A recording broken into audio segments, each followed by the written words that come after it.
Hello everyone, स्वागत है आपका शक्ति अकेडमी में। दोस्तों, बीपीएससी बिहार की जो शिक्षक भर्ती हुई है, प्राथमिक शिक्षक भर्ती से संबंधित बहुत सारे डाउट निकल के सामने आ रहे हैं। बारी बारी से उन सभी प्रश्नों पर मैं बात करने वाला हूं। अगर आपका इसमें से कोई भी डाउट है तो सभी डाउट क्लियर होने वाले हैं। मैं आपको बता दूं कि जो आंसर की चैलेंज है, तो आंसर की को चैलेंज कैसे करना है, किस प्रकार से चैलेंज करना है और कब तक इसको चैलेंज कर सकते हैं। ठीक है, तो सबसे बड़ा क्वेश्चन आपका यही है, किस आंसर की से संबंधित। और अगर आपने कोई नया डॉक्यूमेंट अपलोड किया है, क्योंकि नया डॉक्यूमेंट, अगर आपके डॉक्यूमेंट में कोई गलती थी तो आपने नया डॉक्यूमेंट अपलोड किया होगा, तो उसका जो सीरियल नंबर है उसमें भी प्रॉब्लम हो गई होगी, क्योंकि सीरियल नंबर तो चेंज हो जाता है। तो उसका क्या सॉल्यूशन होने वाला है, और जो बात करने वाले हैं कि आंसर की को ऑब्जेक्शन किस प्रकार से करना है, क्योंकि आंसर की आई है तो उसका ऑब्जेक्शन किस प्रकार से करना है। ठीक है, और आपको पता है कि नियुक्ति प्रमाण पत्र के बारे में भी एक न्यूज़ निकल के आई है शिक्षा विभाग से संबंधित। और सबसे इम्पोर्टेंट चीज़ और सबसे जो बिल्कुल आपके लिए जानना बहुत ज़रूरी है, दक्षता और पात्रता। उसमें ऑप्शन था दक्षता और पात्रता का। कुछ लोगों ने दक्षता की जगह पात्रता फिल कर दिया है और पात्रता की जगह दक्षता फिल कर दिया है। तो उसका क्या होने वाला है, उसका कोई सॉल्यूशन है अथवा नहीं है, और बारी बारी से सभी बातों पे डिस्कस करने वाले हैं। जो एवरिंग वाले स्टूडेंट हैं उनका क्या होगा, जिन्होंने 12th के बाद डीएलएड भर दिया या 12th के बाद ग्रेजुएशन के बाद डीएलएड हुआ, तो उसका क्या, बारी बारी से सभी प्रश्नों के हम आंसर देने का प्रयास कर रहे हैं। तो वीडियो को आपको पूरा देखना है और बने रहना है वीडियो तक, लास्ट तक। और अगर चैनल पर पहली बार आए तो सब्सक्राइब कर लीजिएगा। अब बारी बारी से एक एक क्वेश्चन का हम आंसर करते हैं। सबसे पहली चीज़ आंसर की को लेके, दोस्तों आप सभी की जो बीपीएससी की आंसर की आई है, दूसरी आंसर की आई है। इसके पहले एक आंसर की और आ चुकी थी, लेकिन अब दूसरी बार आंसर की जारी की है बीपीएससी आयोग ने। ठीक है, अगर आपने नहीं मिलाया है और अगर आपको नहीं मिल रही है तो वो मैंने टेलीग्राम चैनल पर अपलोड कर दी है, वहाँ से आप आंसर की डाउनलोड कर सकते हैं और देख सकते हैं। ठीक है, तो अब आंसर की से संबंधित क्या जानकारी है, तो आंसर की आपकी कल आई है। अब अगर आंसर की में अगर आपको ऑब्जेक्शन करना है, अगर आपको कोई भी क्वेश्चन उसमें गलत लगता है और उसको ऑब्जेक्शन करना है, तो ऑब्जेक्शन आप 18 से 20 सितंबर, यानी कि आज, कल और परसों तक आप इसको ऑब्जेक्शन कर सकते हैं, 18 से 20 सितंबर। ठीक है, और ऑब्जेक्शन करने का जो चार्ज है 500 रुपये है। ऑब्जेक्शन करने का चार्ज है वो 500 रुपये ईच क्वेश्चन, यानी कि अगर आप एक क्वेश्चन को भी ऑब्जेक्शन करते हैं तो उसकी फीस 500 रुपये है। ठीक है, एक क्वेश्चन की फीस 500 रुपये है। अब ऐसी क्यों है, क्योंकि इसके पहले भी जो आंसर की जारी की थी आयोग ने, तो उस बारी बहुत सारे लोगों ने 50-50, 60-60 क्वेश्चन पर ऑब्जेक्शन कर दिया था। तो इस वजह से आयोग में काफ़ी प्रॉब्लम हुई थी। इस वजह से उन्होंने इस बार एक क्वेश्चन की फीस या एक क्वेश्चन का हम बोलें चार्ज तो 500 रुपये है। अगर आपको कोई क्वेश्चन गलत लगता है, आप 100% श्योर हैं, तभी आप उसको चैलेंज करिएगा।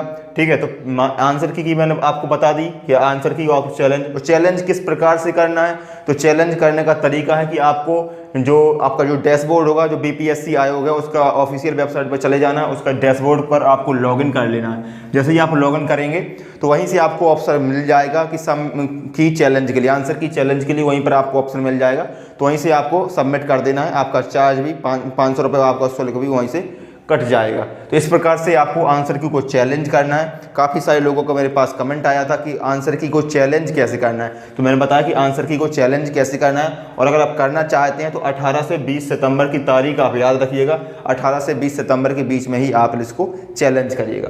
अब दूसरी सबसे बड़ा डाउट है सर्टिफिकेट और मार्कशीट की। सर्टिफिकेट और मार्कशीट, यानी कि काफ़ी सारे भाइयों ने सर्टिफिकेट की जगह मार्कशीट को अपलोड कर दिया और मार्कशीट की जगह सर्टिफिकेट को अपलोड कर दिया। तो इसके क्या उपाय है दोस्तों, अगर आप सर्टिफिकेट को अपलोड करते हैं अथवा मार्कशीट को अपलोड करते हैं तो कोई प्रॉब्लम नहीं होने वाली है। 1% की आपको टेंशन नहीं है। अगर आपने सर्टिफिकेट की जगह मार्कशीट अपलोड कर दी या मार्कशीट की जगह आपने सर्टिफिकेट अपलोड कर दिया। काफ़ी सारे लोगों के कमेंट आए कि सर मैंने सीटेट की मार्कशीट की जगह सीटेट का सर्टिफिकेट अपलोड कर दिया या सर्टिफिकेट की जगह मार्कशीट अपलोड कर दी। तो कोई प्रॉब्लम नहीं है, उसमें आप देख सकते हैं, उसमें जाके आप देख सकते हैं। अगर सीटेट और स्लैश, सीटेट वो सर्टिफिकेट स्लैश, इस प्रकार का स्लैश का निशान लगा है और मार्कशीट लिखा है, तो इसका मतलब है तो दो में से कोई एक आप अपलोड कर सकते हैं। ठीक है, काफ़ी लोगों ने दोनों अपलोड कर दिए तो कोई प्रॉब्लम नहीं है। इनमें से अगर आपने किसी एक भी चीज़ को अपलोड कर दिया है तो कोई प्रॉब्लम नहीं है, इसमें आपको परेशान होने की ज़रूरत नहीं है।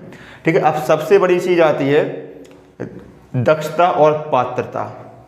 इसको आप सीरियस समझिएगा, क्योंकि यहाँ पर आपको प्रॉब्लम होने वाली है और इसकी वजह से आपको डॉक्यूमेंट वेरिफिकेशन में भी आपको प्रॉब्लम हो सकती है। ठीक है, दक्षता और पात्रता। दोस्तों जब आपने फॉर्म फिल किया था तो वहाँ पर दक्षता और पात्रता का ऑप्शन आया था। ठीक है, अब काफ़ी सारे लोगों ने एक गलती कर दी है कि दक्षता की जगह उन्होंने पात्रता को फिल कर दिया और पात्रता की जगह दक्षता को फिल कर दिया। तो दक्षता और पात्रता है क्या, मैं आपको थोड़े समय में समझाता हूं। जो पात्रता होती है, पात्रता का मतलब होता है कोई एक नॉर्म सेट कर दिया जाता है, कोई एक आपका टारगेट सेट कर दिया जाता है। ठीक है, आपका टारगेट, जिस प्रकार से सीटेट का एग्जाम होता है, सीटेट का टारगेट होता है 90 नंबर आपके आ जाएंगे तो आप क्वालिफाई हो जाएंगे। ठीक है, इसकी कोई कट ऑफ नहीं जाती है, इसका कोई पास मतलब नंबर नहीं जोड़ते हैं। तो इसी प्रकार से पात्रता परीक्षा होती है। सीटेट का फुल फॉर्म होता है सेंट्रल टीचर एलिजिबिलिटी टेस्ट, यानी कि केंद्रीय पात्रता परीक्षा। केंद्रीय पात्रता परीक्षा यानी कि जो सीटेट है वो पात्रता परीक्षा है। सीटेट क्या है, पात्रता। तो जहां पात्रता होगा वहां आपको सीटेट फिल करना था। और जैसे दक्षता हो गई, दक्षता तो वहां आपको जैसे एस्टेट हो गया, यहाँ पर आपको एस्टेट फिल करना था। तो जहां भी सीटेट की बात होगी वहां पर पात्रता की बात होगी, और जहां पर भी अदर कोई भी एग्जाम की बात होगी, जैसे एस्टेट वगैरह किसी भी एग्जाम की बात होगी, आपकी ग्रेजुएशन की बात होगी, आपकी 10th की बात होगी, आपकी हाई स्कूल की यानी कि आपकी ग्रेजुएशन की बात होगी, तो वहां पर दक्षता होगी। ठीक है, तो आपको दक्षता और पात्रता समझ गई। अब इसमें काफ़ी सारे लोगों ने दक्षता की जगह पात्रता को फिल कर दिया और पात्रता की जगह दक्षता को फिल कर दिया। तो इसमें करेक्शन होगा क्या, सबसे बड़ा क्वेश्चन। इसमें करेक्शन अपन कर सकते हैं अथवा नहीं कर सकते हैं। तो इसमें करेक्शन होने की उम्मीद बिल्कुल ही नहीं है, क्योंकि अभी तक इसके लिए कोई भी नोटिफिकेशन नहीं आया, कोई भी नोटिस नहीं आया है। तो क्या इसमें करेक्शन होने की उम्मीद बिल्कुल भी नहीं है। तो फिर इसका उपाय क्या है, करेक्शन तो होना नहीं है, मुश्किल है आपको चांस मिल जाए, लेकिन अभी तो इसमें करेक्शन की कोई आपको नोटिफिकेशन नहीं आया। अब दूसरी बात करें एफिडेविट, क्या इसके लिए एफिडेविट बनवा सकते हैं, क्या इसके लिए जैसे आपसे गलती हो गई तो इसके लिए एफिडेविट बनवा सकते हैं अथवा नहीं। तो एफिडेविट उन चीज़ों में लगता है जहां आपकी थोड़ी सी गलती हो गई है, जैसे कि आपने आपका नाम गलत फिल कर दिया, आपका सीरियल नंबर गलत हो गया, आपकी डेट ऑफ बर्थ गलत हो गई, तो वहाँ पर एफिडेविट आप लगा सकते हैं। लेकिन यहाँ पर तो आपकी पूरी क्वालिफिकेशन ही चेंज हो गई। ठीक है ना, यहाँ पर तो आपकी पूरी क्वालिफिकेशन चेंज हो गई, यानी कि पात्रता की जगह आपने दूसरी चीज़ भर दी और दक्षता की जगह आपने कुछ और भर दिया। तो यहाँ पर पूरी आपकी जो है कि क्वालिफिकेशन ही चेंज हो गई। तो यहाँ पर आपका ना तो करेक्शन होने वाला है, ना आपका एफिडेविट का काम होने वाला है। यहाँ पर आपको सिर्फ एक ही उपाय है, स्पीड पोस्ट यानी कि आपको ज़्यादा से ज़्यादा संख्या में पोस्ट करने पड़ेंगे। पोस्ट किसको करने हैं, तो पोस्ट करने हैं आपको बीपीएससी आयोग को। किस प्रकार से करने हैं, तो जैसे ही आप बीपीएससी के ऑफिशियल वेबसाइट पर जाएंगे तो वहाँ से आपको बीपीएससी आयोग का एड्रेस मिल जाएगा। उस एड्रेस पे आपको ज़्यादा से ज़्यादा संख्या में स्पीड पोस्ट करने हैं, तभी आपकी आवाज़ वहाँ तक पहुँचेगी। और अगर आपकी आवाज़ वहाँ तक जाती है तब शायद आपको करेक्शन का ऑप्शन मिल जाए। ठीक है, ज़्यादा से ज़्यादा अगर संख्या में प्रॉब्लम बहुत सारे लोगों ने की है इस बार की। ठीक है, क्योंकि अगर ये प्रॉब्लम होती है तो आपको डॉक्यूमेंट वेरिफिकेशन में 100% प्रॉब्लम होने वाली है। अगर वो पूछेंगे कि आपकी पात्रता क्या है, आप कुछ और बता देंगे, आपसे पूछेंगे दक्षता क्या है तो कुछ और बता देंगे, और वहाँ पर फिल भी आपने गलत कर दिया है। तो इसकी उपाय है, इसका जो उपाय होने वाला है वो है स्पीड पोस्ट आपको बीपीएससी आयोग को अधिक संख्या में करना है, जिस वजह से उनको पता चल जाए और हो सके तो वो करेक्शन का आपको विंडो ओपन कर दें, क्योंकि अभी रिजल्ट आने में काफ़ी समय है। अक्टूबर के मध्य तक रिजल्ट आना है, तो अभी इसमें समय है। तो हो सके जिस पर ये गलतियाँ हुई हों वो स्पीड पोस्ट का सहारा ले सकता है। और एफिडेविट क्या होता है, एफिडेविट के बारे में काफ़ी लोगों का कमेंट आया कि एफिडेविट को हम किस प्रकार से बनवा सकते हैं। तो एफिडेविट को आप जो आपके नज़दीकी कोर्ट है, आपका जो भी नज़दीकी कोर्ट है वहाँ से आप एफिडेविट बनवा सकते हैं, अथवा जो नज़दीकी तहसील है वहाँ से भी आप एफिडेविट बनवा सकते हैं। ठीक है, एफिडेविट लेकिन यहाँ का काम नहीं आएगा। ठीक है, अब बात करते हैं, इतने क्वेश्चन पर आपको कोई डाउट हो तो आप कमेंट में ज़रूर बताइएगा। अब अगली बात करते हैं 12th प्लस डीएलएड, इसके बारे में बात कर लेते हैं। जो बिहार के लोग हैं, जो बिहार के स्टूडेंट हैं, वहाँ पर पहले 12th होता है, उसके बाद डायरेक्ट डीएलएड कराया जाता है, यानी कि डीएलएड का डिप्लोमा कराया जाता है। लेकिन जो उत्तर प्रदेश के हैं, जो यूपी के हैं, उनका 12th होता है, फिर ग्रेजुएशन होता है, फिर डीएलएड होता है। यानी कि 12th बिहार में ग्रेजुएशन नहीं होता है, सीधे डिप्लोमा हो जाता है, डीएलएड हो जाता है। लेकिन जो यूपी है, यूपी में ग्रेजुएशन होता है और डिप्लोमा होता है, और जो अदर स्टेट है उनका आपको पता होगा, मुझे इस बारे में ज़्यादा जानकारी नहीं है, मुझे यूपी का पता था तो मैंने बता दिया। अगर इसमें आपने कोई गलती कर दी है, यानी कि जो बिहार के हैं उन्होंने तो सीधे 12th के बाद डीएलएड फिल कर दिया होगा, उनको कोई प्रॉब्लम नहीं है। लेकिन जो यूपी के हैं या अदर स्टेट के हैं उनके में ग्रेजुएशन लगती है, यानी कि ग्रेजुएशन के बाद ही डीएलएड होता है। तो यहाँ पर आपको क्या करना है, इसमें आपको ज़्यादा परेशान होने की बात नहीं है। लेकिन जब भी आप डॉक्यूमेंट वेरिफिकेशन के लिए जाएं तो यहाँ पर एक एफिडेविट जरूर लेके जाएं, इसके लिए अलग से एफिडेविट बनवा के अवश्य जाएं। उसमें लिखा होना चाहिए कि आपके पास ग्रेजुएशन की मार्कशीट है, उसमें आप ग्रेजुएशन की मार्कशीट भी लेके जाएं और आपने ग्रेजुएशन के बाद डीएलएड किया है, ठीक है। जो अदर स्टेट की हैं, अगर उन्होंने जे वाला ऑप्शन सिलेक्ट कर दिया और जिसने सही सिलेक्ट किया तो उसको कोई प्रॉब्लम नहीं है।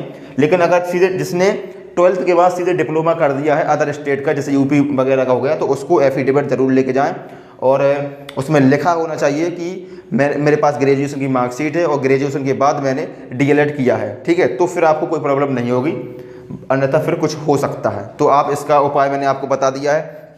अब बात करते हैं जो एपरिंग वाले स्टूडेंट हैं, जिनका अभी वर्तमान में कोर्स चल रहा है, डिप्लोमा चल रहा है, तो जो एपरिंग वाले स्टूडेंट हैं उनका अभी एग्जाम नहीं हुआ है, उनका क्या उपाय है। उनको कुछ अपलोड करना है अथवा नहीं करना है, री अपलोड करना है, बहुत सारे, क्योंकि अभी मैं बताने वाला हूँ सारे, आपको वीडियो थोड़ा लंबा हो सकता है, लेकिन जिन लोगों को वास्तव में ज़रूरत है वो वीडियो को पूरा जरूर देखिएगा, जिससे आपके एक भी डाउट ना रहे। क्योंकि हो सके तो आपका 1-2 नंबर या 1-2% की गलती, 1-2% की गलती आपसे इतना गोल्डन चांस छीन सकता है। इसलिए आपको सारा वीडियो पूरे एंड तक देखना है और जो भी डाउट है तो आप कमेंट में जरूर पूछिएगा, ठीक है। अब मैं बताता हूँ एपरिंग वाले स्टूडेंट, तो एपरिंग वाले स्टूडेंट को अभी कोई कुछ भी अपलोड नहीं करना है, ठीक है। जब आपको आयोग के द्वारा बताया जाएगा, नोटिफिकेशन आएगा, नोटिस आएगा, तब आपको कुछ अपलोड करना है। लेकिन अभी तक आपको कुछ भी अपलोड नहीं करना। लेकिन अगर आप चाहते हैं कुछ अपलोड करना, आप अपलोड करना चाहते हैं एपरिंग वाले, तो आपके पास या तो जो इंटरनेट वाली मार्कशीट होती है उसको आप अपलोड कर सकते हैं, या फिर आपके पास ओरिजिनल मार्कशीट है तो उसको भी आप अपलोड कर सकते हैं, ठीक है। तो यहाँ पर आप अपलोड कर सकते हैं। लेकिन अपलोड कैसे करना है, अपलोड को पहले आपको गैजेट्स ऑफिसर होते हैं, जो गैजेट्स ऑफिसर होते हैं उससे आपको अटेस्ट करवाना है, फिर अटेस्ट करवाने के बाद उसको री अपलोड करना है, ठीक है, जो एपरिंग वाले स्टूडेंट हैं। और ऐसा ही सिचुएशन सीटेट के साथ भी होने वाला है, क्योंकि सीटेट का रिजल्ट भी अभी तक नहीं आया है। और अपलोड कब से कब तक करवाना है, अपलोड कब से कब तक करवाना है, तो 21 से 25 के बीच आप अपलोड करवाएंगे। 21 तारीख से लेके, यानी कि 21 सितंबर से लेके 25 सितंबर तक आपको अपलोड करवाना है। तो 21 से 25 तो आने वाली है। तो अगर आप एपरिंग वाले स्टूडेंट कुछ भी अपलोड कराना चाहते हैं, तो अगर पहले तो कुछ भी अपलोड मत कराइएगा, लेकिन आप कराना चाहते हैं तो आपके पास इंटरनेट की अगर कोई भी मार्कशीट हो, यानी कि आपकी ऑफिशियल मार्कशीट नहीं आई, अगर जिसकी वास्तव में रियल वाली मार्कशीट है तो वो अपलोड करवा दीजिएगा। लेकिन अगर इंटरनेट वाली है तो वो भी आप अपलोड करा सकते हैं। लेकिन उसके पहले आपको अपने जो अटेस्ट करवा के फिर से अटेस्ट करवा के अपलोड कराइएगा, ठीक है। अब बात करते हैं, यहाँ पर सारे क्वेश्चन मैंने बता दिए आपको। अब मैं बात करता हूँ नियुक्ति प्रमाण पत्र। तो जो शिक्षा विभाग है उसके द्वारा भी एक गुड न्यूज़ निकल के सामने आ रही है। शिक्षा आयोग भी अब तेजी से काम कर रहा है। शिक्षा आयोग ने कहा है, कल की ही न्यूज़ आप सभी ने देखी होगी, सुनी होगी, कि जो भी लोग कैंडिडेट पास होंगे, यानी कि रिजल्ट के बाद जब आप लोगों का रिजल्ट आ जाएगा, आप लोग क्वालिफाई कर जाएंगे, आप लोग फाइनल आपका सिलेक्शन हो जाएगा, उसके बाद आपको नियुक्ति प्रमाण पत्र वितरित किया जाएगा। यानी कि आपको नियुक्ति प्रमाण पत्र वितरित किया जाएगा, आपको सम्मानित किया जाएगा बाकायदा बिहार सरकार के द्वारा। और 75% लोग, कम से कम 75% लोगों का बोला उन्होंने, कम से कम 75% लोगों को वहाँ पर बुलाया जाएगा। और कहाँ पर बुलाया जाएगा, तो गांधी मैदान में, यानी कि गांधी मैदान में आपको बुलाया जाएगा। जो लोग सिलेक्ट हुए होंगे उनको गांधी मैदान में बुलाया जाएगा और उनको बाकायदा सम्मानित किया जाएगा और उनको नियुक्ति प्रमाण पत्र वहाँ पर दिया जाएगा, ठीक है। तो ये अब शिक्षा आयोग के द्वारा न्यूज़ निकल के आई, मैंने आपको बता दी। तो जिन लोगों का भी सिलेक्शन हो जाएगा वो लोग तैयार रहें गांधी मैदान जाने के लिए हैं। अब मैं आपको बात बताता हूँ आंसर की चैलेंज के लिए। मैंने बता दी कि आंसर की आपको चैलेंज किस प्रकार से करनी है। यहाँ पर डैशबोर्ड में आपको लॉगिन करना है, और वहीं से आपको सबमिट कर देना है। वहीं पर आपका 500 रुपये का चार्ज भी कट जाएगा। अब मैं बता दूं कब तक चैलेंज कर सकते हैं। कब तक चैलेंज, मैंने बताया आपको कि 18 से 20 सितंबर तक दोबारा से बता देता हूँ, 18 से 20 सितंबर तक इसको आप चैलेंज कर सकते हैं। और चैलेंज आप उसी क्वेश्चन का करिएगा जिसमें आप 100% श्योर हों, अथवा कोई उस क्वेश्चन आपके पास ऐसा होता है जिस पे आपको डाउट होता है कि इसका आंसर क्या हो सकता है, वो क्वेश्चन आप मुझे टेलीग्राम या इंस्टाग्राम पर भेज सकते हैं। दोनों की लिंक आपको डिस्क्रिप्शन में मिल जाएगी। अब बात करते हैं नया डॉक्यूमेंट। अभी काफ़ी सारे लोग जिनका भी गलती थी, जिनकी भी कुछ भी त्रुटि थी या जो अपठनीय था, यानी कि ऐसा डॉक्यूमेंट अगर आपने अपलोड कर दिया जिसमें कोई गलती थी या वो कुल मिला के गलत था, उसमें अपन पढ़ भी नहीं सकते थे, अपठनीय था, तो उन लोगों को नया डॉक्यूमेंट अपलोड करना है। ठीक है, नया डॉक्यूमेंट अपलोड करना है जिनकी डॉक्यूमेंट में कोई गलती है या फिर अपठनीय है। कब से कब तक अपलोड करना है? 21 तारीख से लेके 25 तारीख तक, यानी कि 21 सितंबर से लेके 25 सितंबर तक आपको री अपलोड करना है दोबारा से वो डॉक्यूमेंट। अब सभी लोगों का एक डाउट होगा कि अगर हम दोबारा से कोई डॉक्यूमेंट अपलोड करते हैं तो उसका सीरियल नंबर चेंज हो जाएगा। बिल्कुल सीरियल नंबर चेंज हो जाएगा, क्योंकि आपका जो पुराना डॉक्यूमेंट होगा उसका सीरियल नंबर कुछ और होगा, लेकिन जो आप नया डॉक्यूमेंट अपलोड करेंगे उसका सीरियल नंबर कुछ और होगा, तो चेंज हो जाएगा। तो इसका क्या सॉल्यूशन होने वाला है? तो पहले तो मैं बता दूं कि जिनकी गलती थी, जिनकी त्रुटि थी, जिनको अपठनीय था, उन्हीं को नया डॉक्यूमेंट अपलोड करना है और 21 से 25 तक आपको अपलोड करना है। ठीक है, अब सीरियल नंबर चेंज हो जाएगा तो इसमें ज़्यादा परेशान मत होइएगा, क्योंकि आयोग को भी पता है कि कोई भी नया डॉक्यूमेंट अपलोड करता है तो उसका जो सीरियल नंबर होता है वो चेंज हो जाता है, क्योंकि हर एक डॉक्यूमेंट का जो सीरियल नंबर होता है वो अलग अलग होता है। तो अब विभाग को भी पता है, इसमें ज़्यादा परेशान होने की जरूरत नहीं है। लेकिन आप जब डॉक्यूमेंट वेरिफिकेशन में जाएं तो अपने साथ पुराना वाला डॉक्यूमेंट, यानी कि जो आपके पास पुराना वाला डॉक्यूमेंट है और जो नया वाला डॉक्यूमेंट है, दोनों को जरूर लेके जाएं। ठीक है, दोनों को जरूर लेके जाएं।